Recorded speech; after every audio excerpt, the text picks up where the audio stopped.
Share ko lang sa inyo to master, itong safety relay namin na nagkakaroon ng error mga master. Ayan, kung makita nyo nagbiblink yung fault nya.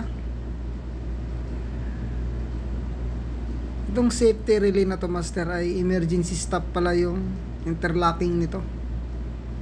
So ito yung electrical diagram nya mga master.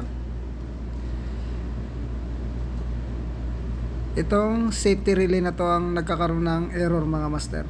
Tapos konektado siya dito sa katabi niya na safety relay. Ayan.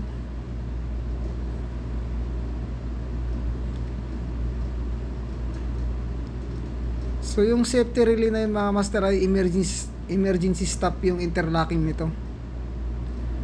So basic muna ang gagawin ko dito mga master. So tatanggalan ko muna siya ng power supply kung marireset yung alarm. Ayan, naka-off yung safety relay. Tapos balik natin yung positive na power supply. Nag-error pa rin siya mga master. Ayan, kung makita nyo nag-error pa rin.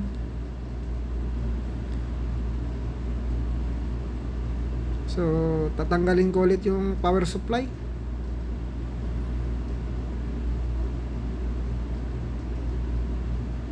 Yan, balik ko ulit.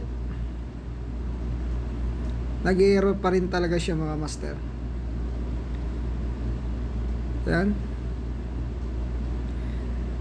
So try kong mag power off ng power supply mga master.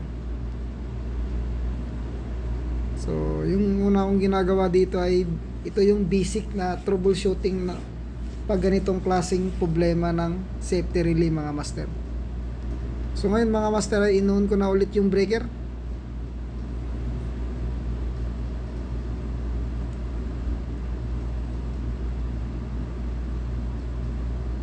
Anong nangyari mga master ay nag-error pa rin talaga siya mga master. Yan, kung makita yun nag-error talaga siya. So ang ginawa ko dito mga master, tinanggal ko na yung load ng safety relay na to, pero talagang nag-error talaga siya.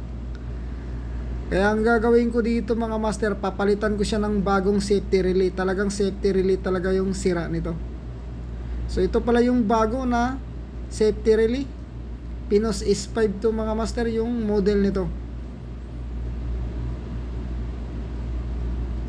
Ngayon mga master, check nyo yung setting ng timer nya, yung setup ng safety relay.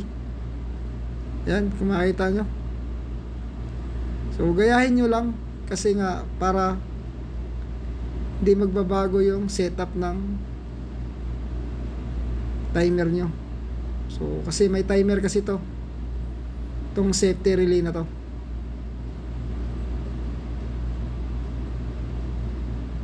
So pag na-setup nyo na mga master, so palit nyo na yung bago. So ito pala yung bago mga master. So kung makita nyo, hindi nag-error yung bago. Talagang safety relay talaga yung may problema mga master. So hindi lahat ng ganon error na nare-reset yung safety relay pag tatanggalan mo siya ng power supply mga master. Pag sira talaga yung safety relay mga master, nag-i-error talaga yan. So ito pala yung luma mga master. So kung makita nyo may go hit na. So ibig sabihin may problema na siguro to dati.